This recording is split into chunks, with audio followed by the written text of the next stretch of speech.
হযরত ইব্রাহিম আলাইহিস সালাম আমাদের সমস্ত মুসলমানদের তিনি পিতা। আল্লাহ বলেন মিল্লাতা আবিকুম ইব্রাহিম হুয়া সাম্মাকুমুল মুসলিমিন। তোমাদের চিন্তা, তোমাদের চেতনা, তোমাদের অনুভূতি, তোমাদের উপলব্ধি, তোমাদের আদর্শের পিতা হযরত ইব্রাহিম, তিনিই তোমাদের নাম রেখেছেন মুসলিমিন।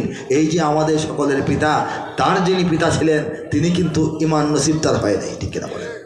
মূর্তি পূজারী, মূর্তি নির্মাতা, মূর্তি বিক্রেতা নমরুদের দলের লোক ছিল হযরত ইব্রাহিম আলাইহিস সালামের পিতা, ঠিক কিনা বলেন? তো আল্লাহ কিন্তু তাকে ঈমান তার তাকদীরে দান করেন নাই। হযরত লূত আলাইহিস সালাম আরেকজন বিখ্যাত নবী, তার স্ত্রী, তার সহধর্মিনী, তার জীবন সঙ্গিনী, তার লাইফ পার্টনার, ঈমান নসিব তার হয় নাই। কাফেরদের সঙ্গে কুফর করতে করতে আল্লাহর গজবে আযাবে নিপতিত হয়ে সেই মহিলা ধ্বংস হয়ে গেছে। অথচ সেও তো নবীর স্ত্রী, ঠিক কিনা বলেন?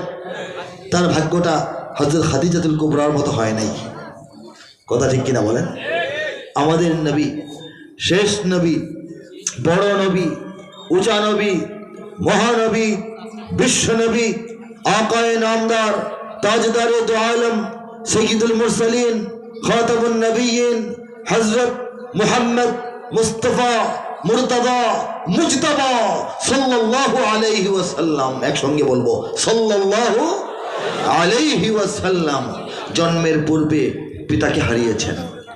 অল্প বয়সে 6 বছর বয়সে মাকে হারিয়েছেন। 8 বছর বয়সে দাদাকে হারিয়েছেন। চাচার ঘরে লালিত পালিত হয়েছেন। সেই চাচার নাম বিখ্যাত আবু তালিব, ঠিক কিনা সবাই বলেন? ভদ্রলোক, বিশ্বস্ত লোক, আস্থাভাজন লোক, বিশ্বাস